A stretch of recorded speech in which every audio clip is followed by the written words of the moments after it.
Welcome, and we are going to just do a last round of discussion on hidden Markov models. Reference is PRML, the same book. Okay, so in the last class we had seen uh, this joint distribution of hidden Markov models, right? So basically, it is you start from an initial state, uh, you emit something p of x1 given z1, then you go to the next state z2. So you have transition probability of z2 given z1, and then you emit something p of x2 given z2, then again make a transition. In this way, you can compute the joint distribution or the probability of every random variable together. Okay.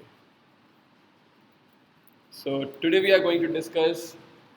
So in the last class we had seen, okay, if a model is given to you, so what is the meaning that pz1 given, pzn given zn minus 1 and pxn given zn. If you are given models for these, then how do you compute different things like inference? How do you do inference? How do you, if I give you a sequence of x, a sequence of observation, let us say, whether it is speech recognition or it is a sequence of temperatures over so many days, how do you find the underlying season, right? So, or in speech recognition, how do you find the underlying phonemes? So all these things we discussed in the last class. It's called inference. So it means estimating the z's, the latent variables z1, z2, z3, given the observations x1, x2, x3. That was the inference problem which we had discussed. We had discussed how to compute these log likelihoods, right? Given the data, how do you find the likelihood of this data, right? Simply from this equation you can find. Then, of course, you have to marginalize over the z's. That is simple. Then we saw how do you generate new data. Given this model, how do you generate new data, right? That was also very simple. Okay, today we are going to discuss something which you are already an expert in, how to estimate the parameters of the model.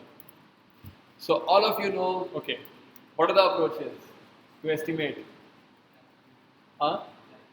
Maximum likelihood approach, map, Bayesian, okay, fine, Bayesian to estimate the probabilities of the parameters. EM algorithm is a kind of maximum likelihood algorithm, but it has the property that it is applicable only for discrete latent variables, right? So HMMs has discrete or continuous latent variables? Discrete or continuous? Discrete, good. What is the difference between discrete latent variable and continuous latent variable? Okay, that will be our end sem question. Okay, I'm just joking. So my understanding is, yeah.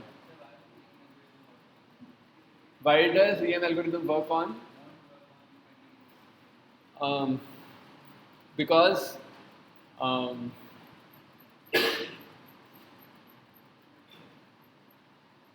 because the Jensen inequality which we had discussed, Jensen's inequality, right? EM algorithm is based on Jensen's inequality, because using Jensen's inequality only you formulate that auxiliary loss function or objective function. So Jensen's inequality, will it work on continuous latent variables?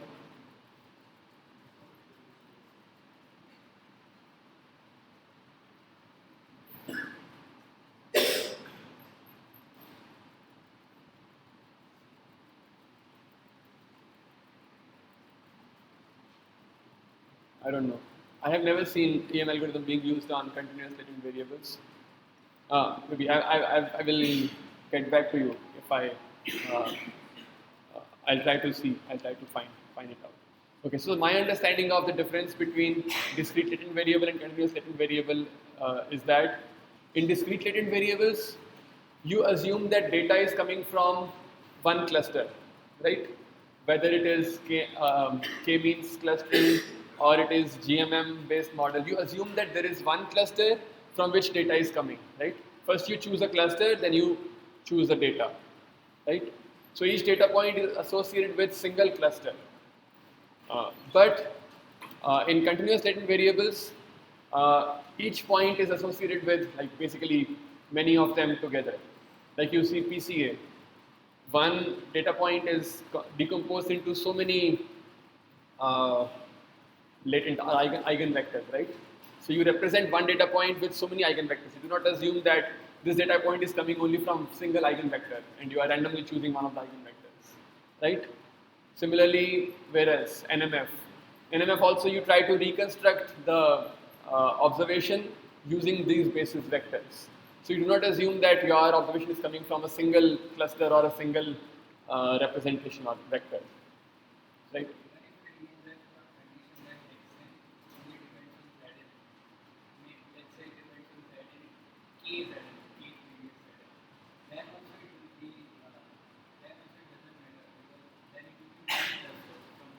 Yeah, yeah, yes.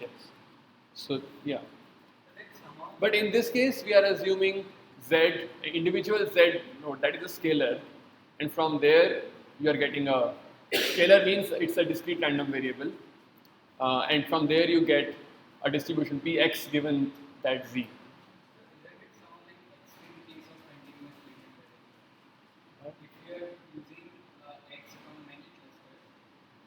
We are not using x from many clusters. Where are we using them?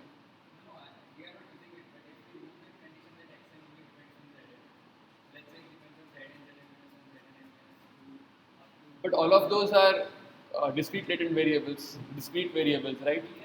So their combination will also be a discrete latent variable.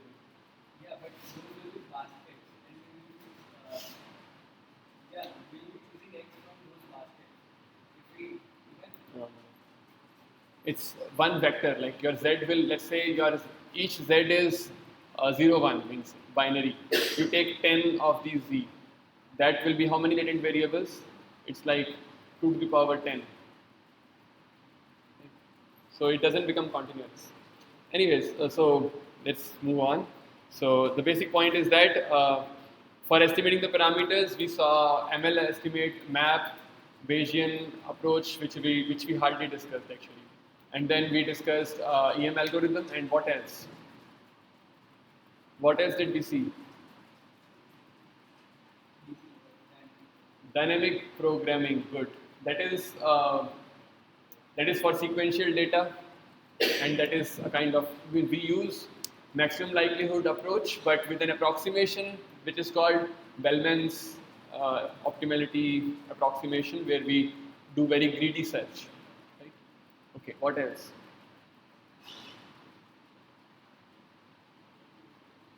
Gradient descent, right? Gradient descent, the easiest one. But in many cases it becomes difficult to stabilize or difficult to implement, or it does not converge very quickly. Okay, so for this model we can use ML estimation and we can explicitly get all the update rules. So that is the utility of this model, that it can be easily, all the parameters can be estimated using maximum likelihood estimation. Okay, so let's go back to the basics. What is ML estimation? So you define a likelihood function, which is basically probability of all the observations given your model, right? That is your likelihood. L theta is probability, log of probability of x1 to xn given theta. This is your log likelihood. Now you can decompose your log likelihood. Basically, you can introduce latent variables, which in this case is z, z1 to zn. These are your latent variables. So you have written it as joint distribution of observation and latent variables, and you are marginalizing over the latent variables. Right? So this is already what this you have already seen, and now I can just write it as a conditional form. P of x given the latent variables and into P of latent variables. Right? This is simple product rule, no approximation involved here. Okay, now this is a difficult to solve problem because you have log, which is inside the log there is summation. So your log cannot operate on each term. So that is why to differentiate it becomes very difficult. So we use an approximation which is coming from Jensen's inequality. Uh, Jensen's inequality is applicable here because log is a concave, right? Concave function, whatever it is. So Jensen's inequality is applicable because log has that f double dash x is less than 0. Then you can write down, you can multiply with, actually it can be any function, any probability distribution over z, right? Any probability distribution over z, we say this is pz given x, comma theta old. That is how we define it for EM algorithm. And then we can use Jensen's inequality. We can bring out this q, and log thing remains here. The denominator was gone because that does not play any role in optimization, in maximization of theta. Okay. Now what you get, this is your auxiliary function, right? Now you want to use EM algorithm using this as your auxiliary function.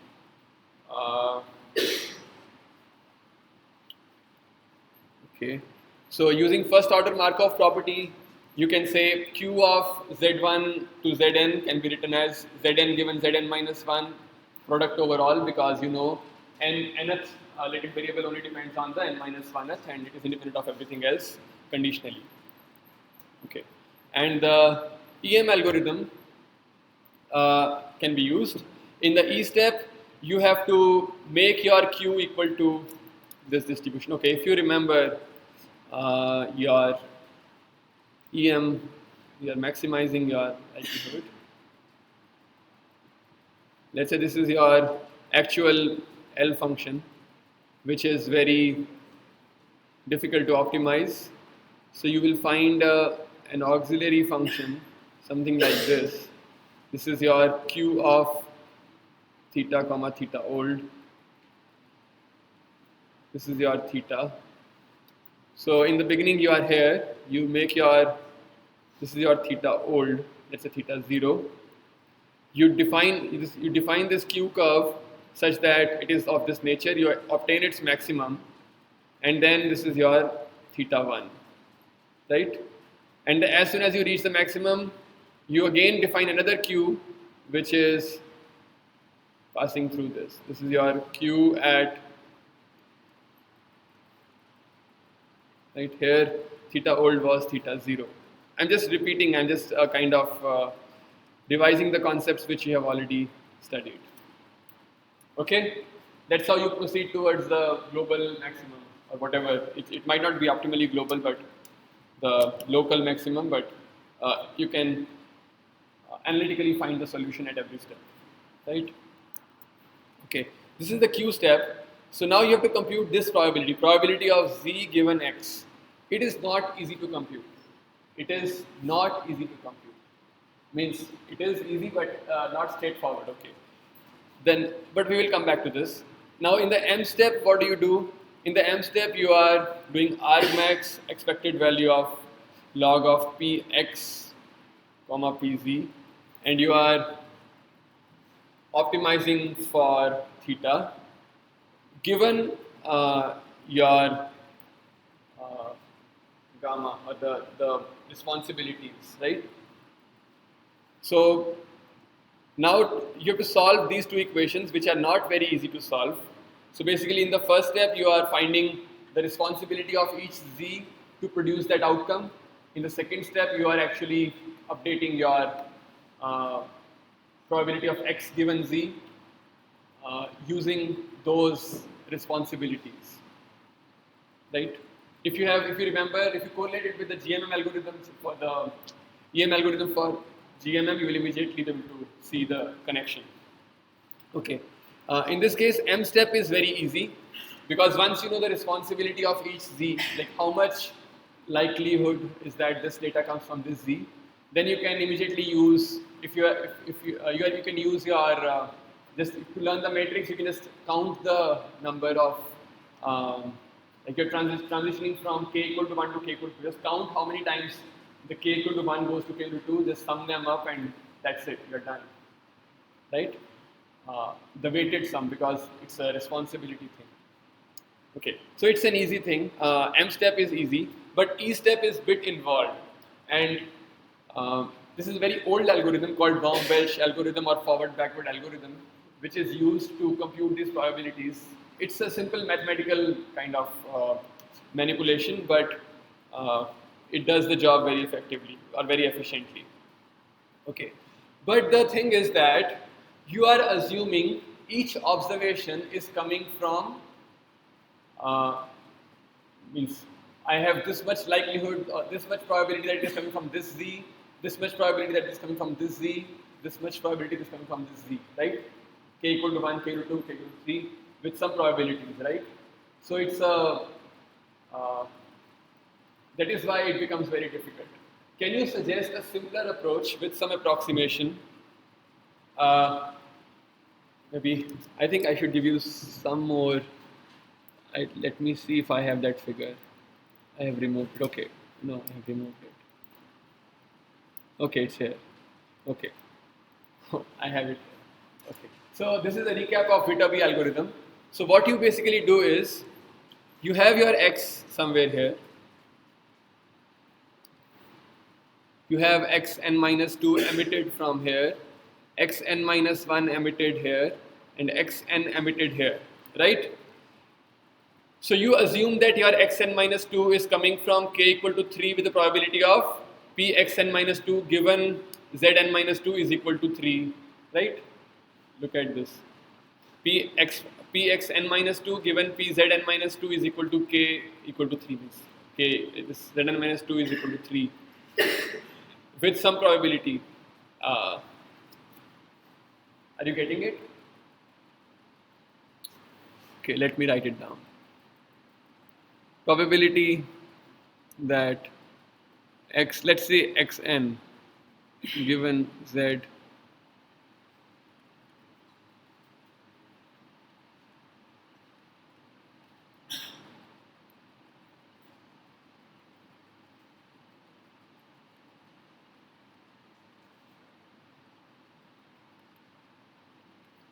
right? Right? So you are basically just like you did in your GMM case. In GMM case, you said P of x given your z, and now what is the gamma or the responsibility that Zn is equal to 1? What is the responsibility gamma that Zn is equal to 2? Right? And then you summed over all of these and then optimized, right? If you remember it. So can you do a simplification? Okay, let me give the answer. How you can simplify, instead of saying that my observation is, instead of saying that the responsibilities are distributed, you assume that okay, just single value is responsible for the outcome. Like I can say, okay, if you do beta-B decoding, what does it give you? Beta-B decoding gives you a single path. It doesn't give you the soft scores. Okay, maybe it is coming from this node or this value of k with this much probability, this value of k with this much probability. It does not give you a soft distribution. It gives you a hard assignment. Okay, it is coming from this node. That is it, right? So if I can use that kind of approximation, basically the responsibility is a delta function. The responsibility is a delta function that okay, it just comes from this node, and which I can find from the Viterbi algorithm, the exact paths or the most likely paths. So the thing is, okay, you have a model, you initialize your model randomly or in some intelligent way, and then using that model, compute the best paths using Viterbi algorithm, then assume that path to be correct, and then estimate your parameters or re-estimate your parameters. And then using those parameters, again find the Viterbi path, the best path, again re-estimate your parameters, right? So instead of assigning soft responsibilities, you assign hard responsibilities with the help of Viterbi algorithm, and then your calculations become so much simpler. But of course, it's an approximation, right? Because you're not using soft weights, but you're using hard responsibilities. It is an approximation, but it works. So then your E step becomes simply Viterbi algorithm. that you estimate your best path by finding this, basically Viterbi algorithm, right? And then in the M step, you are estimating your theta or updating your theta by optimizing this, which is very easy. Just like in Gaussian mixture model, if I tell you the responsibilities, it becomes so easy because now you just consider about, just think about single Gaussian, not about every Gaussian, but just single Gaussian. You can update your mean with the means of the data points which belong to this cluster, and the variance with the variance of the data points which belong to this cluster. That's it. So I'm doing a hard assignment, not a soft assignment. Okay. Okay. So an analogous of this in the GMM domain will be you do k-means clustering and find your what is it called, your Gaussian parameters. Okay. So just same thing. Given old theta, estimate the best path using Viterbi algorithm. Then given this best path, estimate your theta, and then iterate this until convergence. This is a very simple algorithm. No need of Baum-Welch, no need of forward-backward algorithm, no need of soft responsibilities. You save a lot of computations, a lot of calculations. But the thing is that this works very efficiently. But unfortunately, it's not there in any book. This method is not discussed in any book. Like you see any standard textbooks on HMM, they will discuss Baum-Welch algorithm or forward-backward algorithm, but they won't discuss this method, which is the most practical one. So it saves a lot of computations and calculations, performs very well with large data, and popularly used for ASR training. Like current state-of-the-art ASR systems, they all use this algorithm. Like find the single best path, update your probabilities, the distributions, and that is it. No need of Baum-Welch, no need of soft assignments. Okay, so that was something which which you will get only when you go to a particular field and work with HMMs, and you see, oh, really people don't use forward backward algorithm actually. Okay, so summarizing the HMM portion. So we saw making models for sequential or temporal data, finding time alignments of states. Okay, given a model, how do you find the best states? How do you find the likelihoods? For example, if I give you a speech recognition model, ASR model, and I give you a speech, I give you some sentence. Can you find the boundaries? When does each word start? When does it end? Right? If the model is given, it's very easy. Using Viterbi algorithm, you can just find it. Technically, it is called forced alignment because you're aligning your model with your data. You're just finding the temporal alignments, right? When does this state start? When does this state start? Z ends, right? And okay, what if the sequence of states is not given? Maybe I will spend some time on this problem. If I tell you, I'll go back to my old example, Hari. H plus Schwa plus V plus E. So if I tell you, you make a model of H, let us say the beginning of H, the middle of H, and the end of H. This is your H model. Then you take another model of Schwa.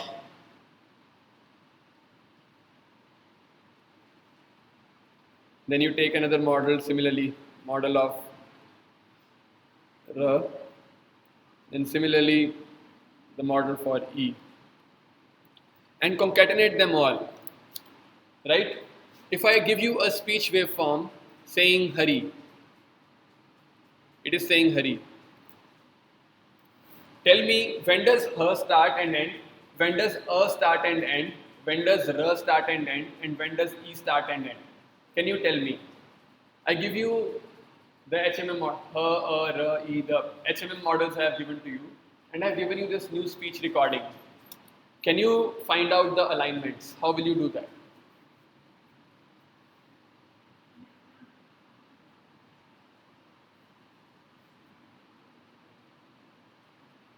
Pardon?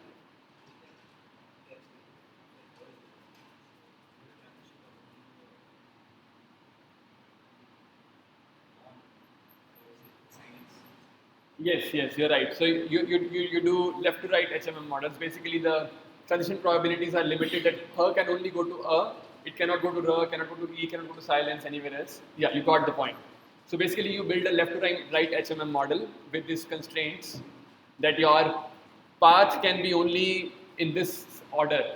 The order is defined, but the exact alignment is not defined. And then allow the beta B algorithm to find the exact alignment for you, right? That is how you do it. That is called forced alignment problem, right? So this is what is forced alignment. Next is, what if the sequence of states is also not given? This is a real ASR problem, real speech recognition problem. You don't even know what the person is saying. Like I may say Hari, but how do you find out what did I say? So you have to now consider all these models. Let us say there are 100 words which are possible. I can say Hari or Kamala, Rama, Kashyapa, so many words I can say. So you consider all those models. Now you have to find which model fits the best, the maximum likelihood, right? Which model fits the best. And there are optimal ways to do it because with her, many words will start, put them all together. With Ra, like Rama, Ravi, so many words will start, put them all together and build a graph like this.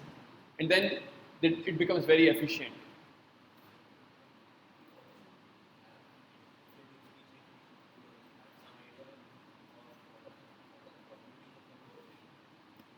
Yes, yes, good point. Yes. So I can add a prior belief. Okay, this is the probability of my word. So I can add my prior belief. Yes. Okay, so that problem is called decoding. Maybe if we do a course on speech recognition, we can go to details of that. But for HMM, these are general concepts. You can use it for speech. You can use it for any temporal data, like events, like audio events. That data you can use. You can use it for finding seasons in the year.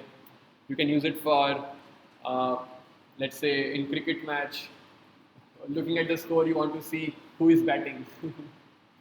Just given the score, you estimate when did whoever is the latest player. I don't know the names of the players. When did this person got out? Can you detect from just looking at the scores?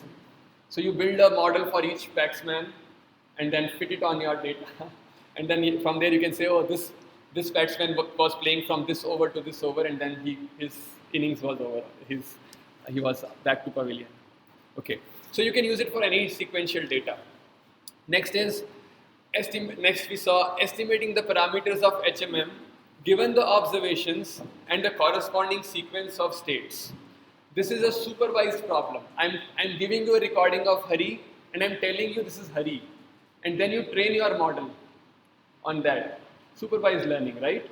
I'm not telling you exactly which time frame belongs to her. Those things I'm not telling you, but I'm telling you the labels. Okay, this is Hari, and you find out on your own wherever are they starting. Right? That's an easy problem. Easy in the sense that you have the tools to solve that problem. But what if I don't even tell you the states? I don't even tell you the labels. I just give you lots of speech data, and I ask you to model it with HMMs.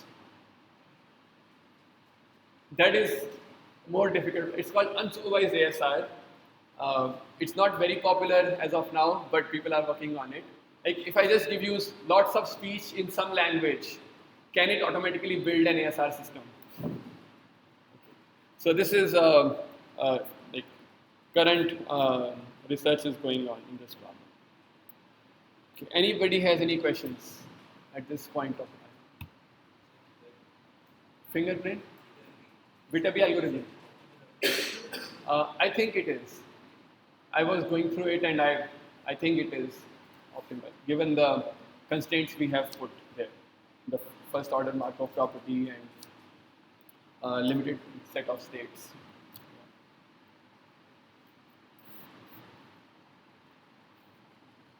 Okay, next.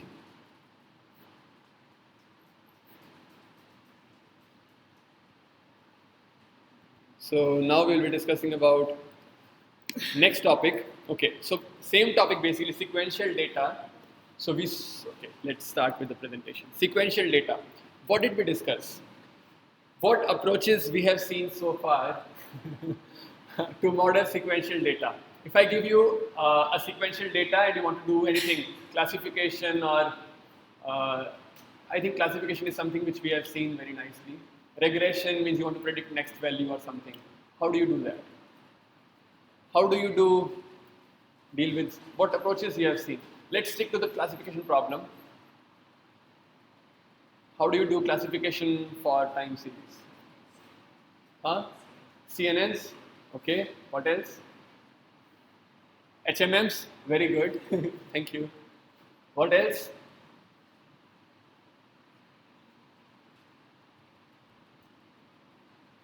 Okay, so I'll reveal the secret. The first method which we saw was template matching. Template matching means I say Hari, I give you my recording, I say this is Hari. And whenever somebody speaks Hari, you match that with this. And whenever it matches, the match is above a threshold, you say, yes, I found a Hari. Right? Just by template matching. You don't have all the variations of Hari, but just I gave you a few recordings, like my speech of Hari. So it's called template matching. Then you saw HMMs. Then we did not discuss it in this context, but yes, CNNs can be used as well. Let us look at these approaches. A quick recap on these approaches and also some analysis. Template matching. What are the pros and cons? Pros means what are the advantages, cons means what are the disadvantages. The advantages of template matching is it's very quick. No need of training, I just give you some utterances, okay, take a Hari, maybe Dheeraj will give one utterance of Hari, Kavya will give one utterance of Hari, and you got 3 utterances of Hari from, let's say, different genders, from different age groups, and then you are done.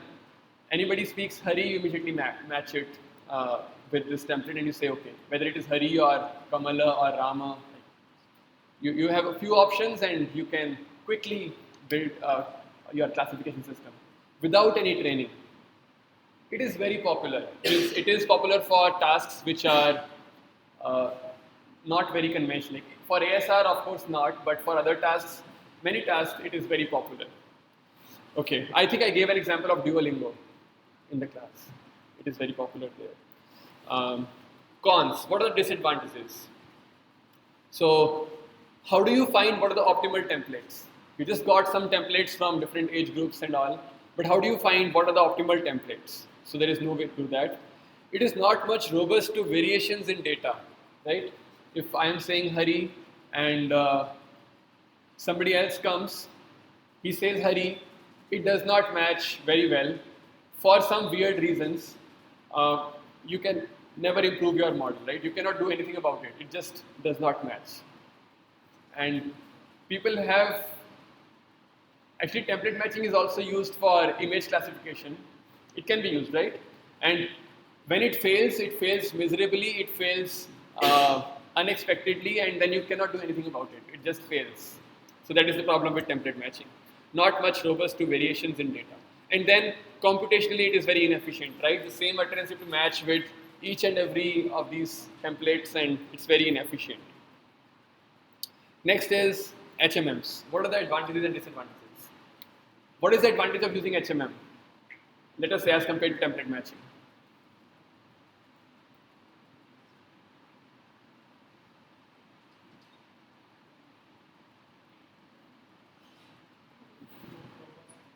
It is more robust to variations because it is modeling the probabilities from a large training data. So it will learn many more variations, right? Okay. It is easy to train and computationally manageable, which means, okay, it is very robust to, I think I can add this point.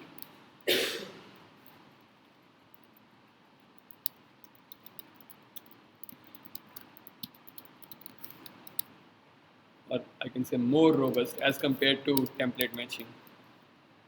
Easy to train and computationally it is very manageable. It has very nice structure, right?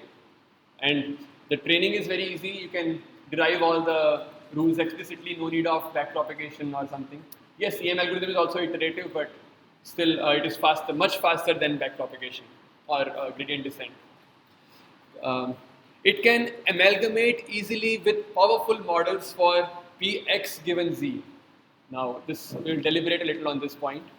Earlier, you saw P of z given previous z. You can store it as a matrix, right? Simply a matrix will do your job. So there, no problem. But P of x given z, how do you model that? So here you can use anything. You can use Gaussian mixture models, you can use simple Gaussians, any other distribution. You can even use deep neural networks. Anything you want to use, you can use there. And that is what brings in a lot of strength. So your models are manageable, very nicely structured, and on top of it, you can use deep learning so easily. So that is why HMMs are very popular, even today, very popular. So most speech recognition tools, they are built on HMMs. Uh, but there is a now research is going on to take it further, basically to uh, remove HMMs and make it more. It's called end-to-end learning, where you just learn everything in the neural network itself. Even the transitions are modeled inside the network only. They are not modeled using external HMM. I will tell you what is the reason for that. Okay, so that is so HMMs were a kind of, they came into speech recognition in about 1970s or 80s. I don't remember, 70s or 80s, right? From that time on, even after deep learning has come today, almost 2020, still HMMs are most popular. It is remarkable. It has survived so long. On the other hand, everything else like had a phase. Like neural networks came in the beginning, they faded away. Then again, they rose to glory. And then similarly, we have SVMs. They became very popular in the middle, and then now nobody talks about SVMs. So everything has its own lifetime. Deep learning will also have its own lifetime. You will see something different very soon, probably. Now, the disadvantages of HMM. So this is one major disadvantage which scientists want to get rid of, but they have not been able to do it very efficiently as of now. Self-transition probability decays exponentially. If I'm going from, let us say, first state, again first state, again first state, again first state, so the overall distribution, overall probability is decaying exponentially. It cannot model time durations. For example, when I speak when I say hurry, let us say it is covering 10 frames, and that is the most general. Uh, let us say all of us in the classroom, whoever we are speaking and giving our data, we all have approximately our A duration is, let's say, 10 frames. 10 frames means 10 into 10 milliseconds, which is about 100 milliseconds. I'm just approximating, I don't know if this is correct or not.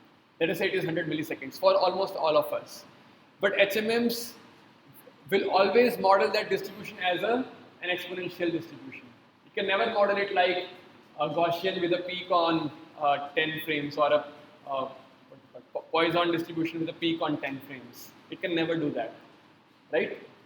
So the distribution is limited to only exponentially decaying, but it can never become any other distribution.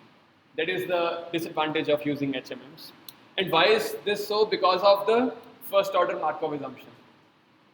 Because you have assumed first order Markov property, that is why you cannot model that my duration is 10 seconds in general. Okay, this is the major disadvantage of using HMMs. As far as I remember. There might be others. Actually, I made all these points just from memory. I didn't consult any book. I don't know if, like, where can I find these points? They are all based on my experience. So if there are any discrepancies, so you can ask me. Okay, next, CNNs. Yes, you can also model temporal data using CNNs. How? Yeah, spectrogram or temperatures, whatever. You can consider it as, let's say, you can convolve only in single direction, right? Instead of, like in images, you convolve in two dimensions, but here you can convolve in single dimension, and that will be your temporal model. That is the temporal direction, right? In this way, let us say I have said hurry.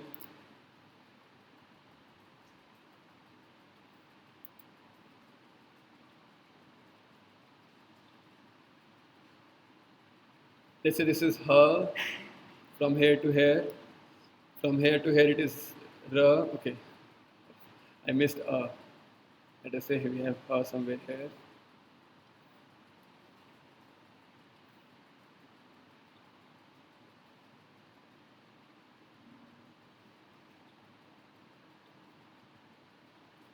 Right? So how will I use a CNN? I can make a window. This is my kernel, CNN kernel, right? And this will move over the entire audio. I can consider the time series, or I can sorry, the waveform, or I can consider the spectrograms as you suggested. And in that case, it will be just a matrix like this, right? But your kernel will be something like this. Means you are just moving in this direction. So this is, if this is n, this is also n. Right? So you are moving just in one direction, not in two directions. Okay. What is the advantage of CNN? Shared parameters. Because same kernel is, let us say this kernel is looking for her and it is finding her everywhere. So there is the temporal shift property, if you remember.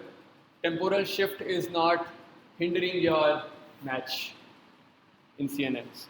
So that is why, because of sharing of parameters, the same kernel is operating over the entire image or sequence. It becomes easy to train. And then computations are parallelizable. How? Because you're just multiplying everything independently. Let's say if you have a very long sequence, you want to run your CNN, so each multiplication you can do independently, right? You can do independently all the computations. So that is why you can parallelize them and it becomes very fast. Actually, if you run CNNs on GPUs, it's very fast. The gains which you get are enormous. Now, what are the disadvantages of using CNNs? Okay. Anybody can think of some disadvantages? One is a finite context length. It cannot handle long-term dependencies. We saw in HMMs, if you remember, our first order Markov property is only on the Z sequence. But the X sequence is not it is not independent of every X before. Right? We discussed it at length in the last class. So, but in CNNs, we have finite context length, so it cannot handle long-term dependencies, right? Because your kernel is of finite length. Next is computationally inefficient. Why inefficient? Because you are scanning with a lot of overlap. You are scanning the time series with a lot of overlap, and which means you are computing so many times over the same input. Right?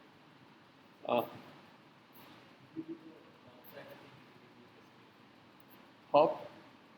Yeah. You can, even after doing hop, it is computationally inefficient. CNNs. If you remember from your images, hop is just how many, like hop size is 2 or 3. Stride, we call it there. Stride. Stride is 3 or 5. But kernel length, okay. Generally we keep stride as 2, 3, something like that. Still it is very inefficient, right?